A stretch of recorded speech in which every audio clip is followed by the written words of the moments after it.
Hello दोस्तों, exam preparation में एक बार फिर से आप सभी का स्वागत है। UPPSC RO topic wise previous year question series में आज हम लोग पढ़ने वाले हैं एनवायरनमेंट के क्वेश्चन।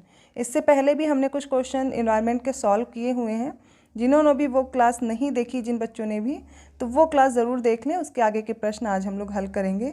इसके साथ साथ रोज़ रात को 9 बजे आरओ 2023 के लिए topic wise previous year question कराए जा रहे हैं, जिसमें हम लोग geography, history, polity, science, environment, UPG के सभी सब्जेक्ट के क्वेश्चन कंप्लीट कर रहे हैं। इसके साथ साथ रेगुलर दोपहर 1 बजे डे वाइज सीरीज़ आ रही है, जिसमें जीएस का पोर्शन कंप्लीट किया जा रहा है। यूपीपीएससी के जितने भी एग्ज़ाम हैं, चाहे आरओ है, यूपीपीसीएस जो होने वाला है 2024 का प्री, या फिर अपर निजी सचिव का एग्ज़ाम, इन सभी के लिए इम्पॉर्टेंट है। तो ये तो हो गई सामान्य सी जानकारी आपके कोर्स से रिलेटेड। चलिए अब क्वेश्चन से स्टार्ट करते हैं। देखिए 26 क्वेश्चन है, भारत का ओशनिक नेशनल पार्क स्थित है कहाँ है? सुंदरवन, चिल्का झील, निकोबार आइलैंड या फिर कच्छ में। ठीक है, तो यहाँ पर याद रखिए जो ओशनिक नेशनल पार्क है, ऑप्शन डी करेक्ट होगा, कच्छ में है। ठीक है, कहाँ पर है? गुजरात के कच्छ में स्थित है। पार्क सुंदरवन में है, माफ़ कीजिएगा, पश्चिम बंगाल में। चिल्का झील ये एक पक्षी अभ्यारण्य है, उड़ीसा में है। और निकोबार आइलैंड पे देखेंगे 2 नेशनल पार्क हैं, कैंपबेल बे नेशनल पार्क और गलाथिया बे नेशनल पार्क, ये आपको याद रखने हैं। इसके साथ साथ जितने भी नेशनल पार्क हैं मैं वो कंप्लीट करा चुकी हूँ, आप वो क्लास ज़रूर देख सकते हैं, वहाँ से आपका कंप्लीट हो जाएगा। नेक्स्ट क्वेश्चन है, प्रथम खेलो इंडिया विश्वविद्यालय खेल कहाँ आयोजित किया गया? ए ऑप्शन है भुवनेश्वर, बी है नई दिल्ली, सी है पुणे, डी है कोलकाता। तो इसका सही उत्तर हो जाएगा ए, भुवनेश्वर में। अब देखिए इसमें करंट अफेयर से रिलेटेड क्वेश्चन आते हैं इस टॉपिक से, तो वो आपको प्रिपेयर करने होंगे। अगला प्रश्न है, जीवाश्मी ईंधनों में एकमात्र ऊर्जा का चरम स्रोत क्या है? ए है पृथ्वी, बी है सूर्य, सी है समुद्र, डी है चंद्रमा। तो देखिए जो जीवाश्मी ईंधन होते हैं, इसमें एकमात्र अगर ऊर्जा का सबसे ज़्यादा चरम स्रोत देखा जाए तो ऑप्शन बी सूर्य हो जाएगा। प्रश्न है, पारिस्थितिकी तंत्र का प्रेरक बल होता है? ए है कार्बोहाइड्रेट, बी है बायोमास, सी है कार्बन, डी है सौर ऊर्जा। तो देखिए जो पारिस्थितिकी तंत्र है, इसका अगर प्रेरक बल बोला जाए तो कौन हो जाएगा? डी, सौर ऊर्जा। पारिस्थितिकी तंत्र है क्या? देखिए पारिस्थितिकी तंत्र, ये जो पारिस्थितिकी है इसका एक इकाई है संरचनात्मक और क्रियात्मक। यहाँ पे क्या है, सभी जीव जंतु रहते हैं एक पास, आसपास के वातावरण से कनेक्ट होते हैं, यही एक तरह का क्या है, पारिस्थितिकी तंत्र है, या फिर इकोसिस्टम इसे बोलते हैं। ठीक है, तो ये क्या हो गया, हमारा जो पर्यावरण है। अब इसमें जो ऊर्जा की बात की जा रही है, प्रेरक बल की बात की जा रही है, उसमें क्या होगा, ये सौर ऊर्जा उसका प्रेरक बल हो जाएगा। ठीक है, अभी जो पारिस्थितिकी तंत्र है इसके 2 घटक होंगे, एक तो जैविक होता है, दूसरा अजैविक घटक होता है, और ये दोनों ही आपस में कनेक्टेड रहते हैं, जैविक और अजैविक घटक में। ठीक है, ये आपस में क्या करते हैं, क्रियाएँ करते हैं। आगे चलते हैं, रामसर सम्मेलन पूछा जा रहा है, ये किससे संबंधित है? ए है जलवायु परिवर्तन से, बी कीटनाशक प्रदूषण से, सी है ओजोन परत क्षरण से, और डी है आर्द्र भूमि संरक्षण से। तो देखिए रामसर सम्मेलन के बारे में समझ लीजिए। देखिए जो रामसर सम्मेलन है, इसमें क्या होता है, विशेष प्रकार की जो आर्द्र भूमि होती हैं, पशु पक्षी या जीवों के जो प्राकृतिक आवास होते हैं, उनसे संबंधित एक अभिसमय है। ये हर साल 2 फरवरी को पूरे विश्व में विश्व आर्द्र भूमि दिवस के रूप में मनाया जाता है। कौन सी डेट याद रखनी है? पूरे विश्व में 2 फरवरी पूरे विश्व में मनाया जाता है। अब देखिए ये जो रामसर सम्मेलन है, सबसे पहले शुरू कहाँ हुआ? तो ये ईरान से शुरू हुआ था, वहाँ पर शुरू हुआ, उसके बाद अपने यहाँ भारत में भी इसको शुरू किया गया। अभी हमारे यहाँ रामसर सम्मेलन के तहत हमारे यहाँ जो ऐड किए गए हैं, जितने टोटल रामसर साइट्स हैं वो 75 हैं। ठीक है, कितनी है? 75 हैं, 85 जो लेटेस्ट ऐड हुए हैं। और उसके साथ साथ आपको याद करना है कि उत्तर प्रदेश में कौन कौन से हैं। तो ये किससे रिलेटेड हो जाएगा रामसर सम्मेलन? आर्द्र भूमि संरक्षण से। आगे बढ़ते हैं, राष्ट्रीय वनीकरण एवं पारिस्थितिकी विकास बोर्ड NAEB, इसकी स्थापना भारत सरकार द्वारा कब की गई? 1987 में, 1992, 1995 या 1998? इसका सही उत्तर क्या होगा? ऑप्शन बी, 1992 में। भारत सरकार द्वारा राष्ट्रीय हरित अधिकरण, ठीक है, NGT जिसको बोलते हैं, इसकी स्थापना कब हुई? 2007, 2008, 2009 या फिर 2010? देखिए एनजीटी की स्थापना 18 अक्टूबर 2010 को एनजीटी अधिनियम के तहत की गई। यहाँ पर पर्यावरण संरक्षण, वन संरक्षण और प्राकृतिक संसाधनों के संरक्षण पर ध्यान दिया जाता है और इसी के लिए यह अधिनियम आया था। तो 2010 याद रखिए, 18 अक्टूबर 2010। इसका सही उत्तर हो जाएगा ऑप्शन डी। नेक्स्ट है वन अनुसंधान संस्थान स्थित है देहरादून में, भोपाल में, नई दिल्ली में या फिर नागपुर में। इसको बोलते हैं फॉरेस्ट रिसर्च इंस्टीट्यूट FRI और ये है देहरादून में। ए ऑप्शन करेक्ट होगा। नेक्स्ट क्वेश्चन है, नीचे दो वक्तव्य दिए गए हैं जिसमें से एक को अभिकथन कह रहे हैं, दूसरा उसका कारण दिया गया है। इनमें से सही कूट देख करके बताना है। कथन है जीव मंडल एक खुला या अर्थात विवृत तंत्र का उदाहरण है। कारण है क्योंकि जीव मंडल में पदार्थ के प्रारंभिक निवेश के बाद पुनः नए पदार्थों का निवेश नहीं हो सकता, परंतु ऊर्जा के निवेश एवं बहिर्गमन पर कोई प्रतिबंध नहीं होता। देखिए जो कारण है ये गलत दिया गया है, कथन सही है। अर्थात जीव मंडल में जो पदार्थ में प्रारंभिक निवेश के बाद जो इसमें दिया गया पुनः नए पदार्थों का निवेश नहीं हो सकता, ये गलत है। यहाँ पर नए जो पदार्थ हैं इनका भी निवेश हो सकता है। तो यहाँ पे जो कथन है सही है लेकिन कारण गलत दिया गया, ऑप्शन सी करेक्ट हो जाएगा।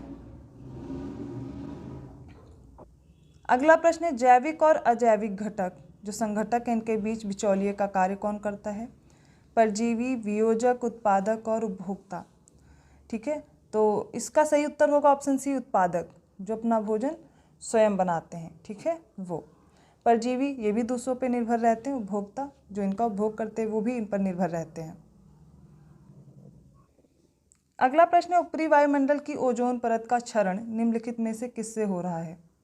ए है सल्फर डाइऑक्साइड, बी है फोटोकेमिकल ऑक्सीडेंट्स, देन है क्लोरोफ्लोरोकार्बन जिसको CFC बोलते हैं, इसके बाद है स्मॉग। अब इसमें से बताना है ओजोन क्षरण के लिए कौन, ठीक है, रिस्पॉन्सिबल है। तो CFC जो ऑप्शन सी है क्लोरोफ्लोरोकार्बन, इसकी वजह से ओजोन परत का क्षरण हो रहा है। जो एटमॉस्फेयर में स्ट्रेटोस्फीयर में ये प्रेजेंट होती है ओजोन लेयर, ठीक है, और इसमें जो क्षरण हो रहा है वो क्लोरोफ्लोरोकार्बन की वजह से है। अगला प्रश्न है कुछ उदाहरण दिए गए हैं और इन्हें पूछा गया हरित गृह गैस नहीं है, अर्थात ग्रीन हाउस गैस नहीं है। ए ऑप्शन है ऑक्सीजन, बी है कार्बन डाइऑक्साइड, सी है क्लोरोफ्लोरोकार्बन, डी है मीथेन। तो देखिए जो इसमें ऑक्सीजन दी गई है ये नहीं है, ये ग्रीन हाउस गैस नहीं है, इसके अलावा सभी हैं। कार्बन डाइऑक्साइड, मीथेन याद रखिए, नाइट्रस ऑक्साइड होती है, ठीक है, हाइड्रोफ्लोरोकार्बन्स होते हैं, परफ्लोरोकार्बन्स होते हैं, नाइट्रस ट्राइफ्लोराइड्स होते हैं, NF3 जिसको बोलते हैं। ये सारे के सारे क्या हैं? हरित गृह गैस हैं। ठीक है, तो ऑप्शन ए सही होगा, ऑक्सीजन नहीं है। अगला प्रश्न है भारत सरकार द्वारा शुरू किए गए प्रोजेक्ट एलिफेंट से संबंधित निम्नलिखित में से कौन सा कथन गलत है? पहला है स्टेटमेंट यह 1991 से 1992 में शुरू किया गया एलिफेंट प्रोजेक्ट के बारे में बताया जा रहा है। यह मानव और हाथी के बीच टकराव की समस्या पर भी काम करता है और यह केवल जंगली हाथियों के कल्याण पर केंद्रित है बोला जा रहा है और इसे केंद्र द्वारा प्रायोजित योजना के रूप में आरंभ किया गया था। तो याद रखिए जी केवल जंगली हाथियों पे नहीं, सभी हाथियों के कल्याण पर केंद्रित योजना है जो कि 1991 से 1992 के बीच शुरू की गई और ये मानव और हाथी के बीच टकराव की समस्या पर भी काम करता है। तो 38 का आंसर होगा सी। क्वेश्चन है भारत सरकार ने नॉर्वे सरकार के साथ मिलकर एक जैव विविधता नीति एवं कानून के केंद्र की स्थापना की है। ऑप्शन ए है देहरादून में, बी है चेन्नई में, सी है शिलोंग में, डी है नई दिल्ली में। तो याद कर लीजिए गवर्नमेंट ऑफ इंडिया ने कोलैबोरेशन किया है नॉर्वे जो गवर्नमेंट है उसके साथ, ठीक है, और एक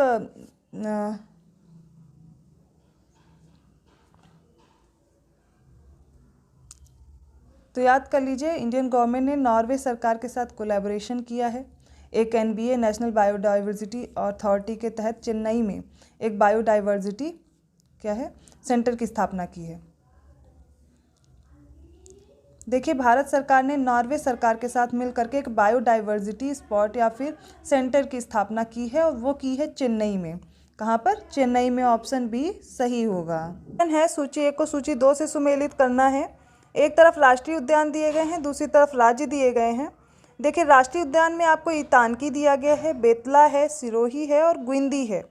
सूची 2 में राज्य दिए गए हैं जिसमें आपको राज्य देखने हैं झारखंड, तमिलनाडु, नागालैंड और मणिपुर हैं। देखिए राष्ट्रीय उद्यान मैंने सारे कंप्लीट करा दिए हैं, अगर आपने नहीं किया है तो उनको ज़रूर कीजिए। अब यहाँ पर हमें इन्हें मैच करना है। तो देखिए इतानकी जो है, तो इतानकी देखिए, इतानकी है नागालैंड में। कहाँ पर है? नागालैंड में। इसका ए का 3 हो जाएगा। बेतला याद करिए, बेतला, पलामू ये सब झारखंड में है। सिरोही है मणिपुर में और गुइंदी नेशनल पार्क है तमिलनाडु में। तो ए का हो जाएगा 3, बी का 1, सी का 4 और डी का 2। ऑप्शन सी करेक्ट होगा। ओके, नेक्स्ट क्वेश्चन है, पृथ्वी का सर्वाधिक वृहद पारिस्थितिकी तंत्र निम्नलिखित में से कौन है? ए है जलमंडल, बी है जीवोम, सी है स्थल मंडल या फिर डी है जैव मंडल। तो याद रखिए पृथ्वी का जो सबसे बड़ा पारिस्थितिकी तंत्र है वो जैव मंडल है। कौन सा है? जैव मंडल। ऑप्शन डी करेक्ट होगा। नेक्स्ट क्वेश्चन है, पारिस्थितिकी तंत्र के संदर्भ में निम्नलिखित कथनों पर विचार कीजिए। पहला कथन है, स्वपोषी स्तर पर उत्पादन को प्राथमिक उत्पादकता कहा जाता है। दूसरा, द्वितीयक उत्पादकता का संदर्भ परपोषी स्तर के उत्पादन से है। यहाँ पर बताना है कौन सा कथन सही है।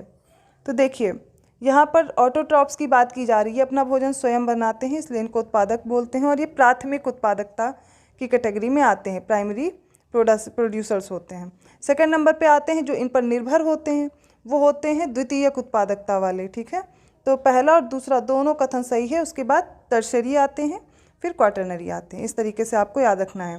प्राइमरी प्रोड्यूसर्स होते हैं, फिर प्राइमरी कंज्यूमर्स होंगे, सेकेंडरी कंज्यूमर और फिर टर्शरी कंज्यूमर्स। ऐसे याद करना होता है। आगे बढ़ते हैं। एक पारिस्थितिकी तंत्र में ऊर्जा की मात्रा एक पोषण स्तर से दूसरे पोषण स्तर में जाने पर क्या होगा? बढ़ेगी या घटेगी? ऑप्शन में दिया गया बढ़ती है, घटती है, स्थिर रहती, बढ़ सकती है या घट सकती है। तो देखिए एनर्जी पिरामिड की बात करेंगे तो ये ऐसे बना होता है। ठीक है, एक स्तर से जब दूसरे स्तर पर बढ़ेंगे तो ऊर्जा हमेशा ह्रास होता है। जैसे प्राइमरी प्रोड्यूसर्स हैं, यहाँ पे 100% एनर्जी है, तो जब आगे बढ़ेंगे तो ये एनर्जी बचेगी 10%। ठीक है, अब ये 10% का आगे बढ़ेगा तो 1% बचेगा, फिर 1% से आगे एनर्जी लॉस होकर के कितना बचेगा? 0.01%। तो ये एनर्जी पिरामिड होता है या फिर ऊर्जा का जो पिरामिड होता है। तो इस अनुसार देखेंगे तो क्या हो रहा है, यहाँ पर स्तर सबसे ज़्यादा था, 100% था, यहाँ पे 0.01 है, तो यहाँ पर क्या हो रहा है? घट रहा है ऊर्जा का स्तर। तो क्या होगा? ऑप्शन बी करेक्ट होगा। प्रकार के वनों में अधिकतम पादप विविधता पाई जाती है? ऑप्शन ए है उष्णकटिबंधीय आर्द्र पतझड़ वन, बी है उपोष्णकटिबंधीय पर्वतीय वन, सी है शीतोष्ण आर्द्र वन और डी है उष्णकटिबंधीय सदाबहार वन। तो देखिए इसका सही उत्तर होगा ट्रॉपिकल एवरग्रीन फॉरेस्ट। देखिए जो एवरग्रीन फॉरेस्ट होते हैं इनमें बायोडाइवर्सिटी आप सबसे ज़्यादा देखेंगे, सबसे ज़्यादा विविधता पाई जाती है। और ऐसा नहीं है कि ये अपने पत्ते नहीं गिराते, बिल्कुल गिराते हैं लेकिन अलग अलग समय पे। तो इस वजह से इनमें पतझड़ जैसा नहीं दिखता। ट्रॉपिकल डेसिडिवस में क्या होता है, एक समय में जब वाटर लॉस होता है तो क्या करते हैं, अपनी पत्तियां एक साथ गिरा देते हैं जिसमें पानी की या जल की हानि ना हो सके। लेकिन सदाबहार वन क्या होते हैं, बहुत लंबाई में होते हैं, इनकी चौड़ी चौड़ी पत्तियाँ होती हैं और इनकी जो बायोडाइवर्सिटी बहुत ज़्यादा है, तो इसलिए इसका उत्तर हो जाएगा उष्णकटिबंधीय सदाबहार वन। अब इसके उदाहरण आप लोग याद कर लीजिए, जामुन है, मैंगो है, रोजबेरी है, बैम्बू हैं, ये सारे क्या हैं? ट्रॉपिकल एवरग्रीन फॉरेस्ट के उदाहरण हैं। ठीक है, इनको याद रखना। कुछ इन्वायरमेंट के क्वेश्चन सॉल्व किए हैं। आई होप आप सभी को समझ आए होंगे। वीडियो को लाइक करना मत भूलिए, चैनल को जरूर सब्सक्राइब कर लीजिए और बेल आइकन जरूर प्रेस कीजिएगा जिससे आपको नोटिफिकेशन मिलते रहेंगे। किसी और क्वेश्चन के साथ मिलते हैं नेक्स्ट सीरीज़ में, तब तक के लिए धन्यवाद।